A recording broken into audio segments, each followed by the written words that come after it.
Перед убытием воинского эшелона из Казани для призывников организовали торжественные проводы. С ребятами попрощались песнями и танцами. Также были сказаны слова наставления, чтобы каждый достойно отдал свой долг родине. Призывники уже прошли инструктаж и полностью готовы к армейскому режиму. Инсаф Абдрахманов из Нурлатского района. В его семье служили все, и отец, и дед. Он тоже решил отдать долг родине. Наставление дал. Главное то, чтобы сдружиться со всеми. Самое главное – вместе держаться.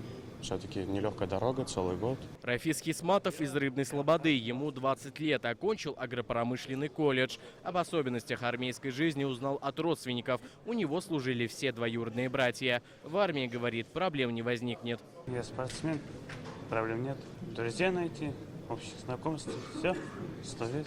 В сборном пункте у призывников подъем в 6 утра, трехразовое питание и физические нагрузки. Такой режим Вадиму Авдееву нравится, и он к нему полностью привык. Армия, говорит, воспитает в нем мужские качества. После службы планирует остаться в вооруженных силах. По его словам, сейчас самое сложное – прощаться с домом.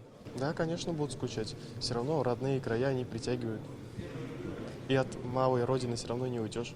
Напутствовал срочников временно исполняющий обязанности военного комиссара республики Алексей Денькин. Руководство Республики Татарстан, военный комиссариат Республики Татарстан уверены, что наши призывники понесут лучшие традиции Татарстана. Будьте верными друг другу, ваших успехов будут гордиться ваши родные и близкие. Желаю вам отличной службы, несите достойное звание защитника Отечества. Будьте честными и дисциплинированными. Добрый путь. В этот призыв из Татарстана в армию ушли 2500 ребят. Эти 200 новобранцев отправятся в Восточный военный округ. Призывная кампания завершится 15 июля. Искандер Гималдинов, Алмаз Зиадинов, ТНВ, Казань.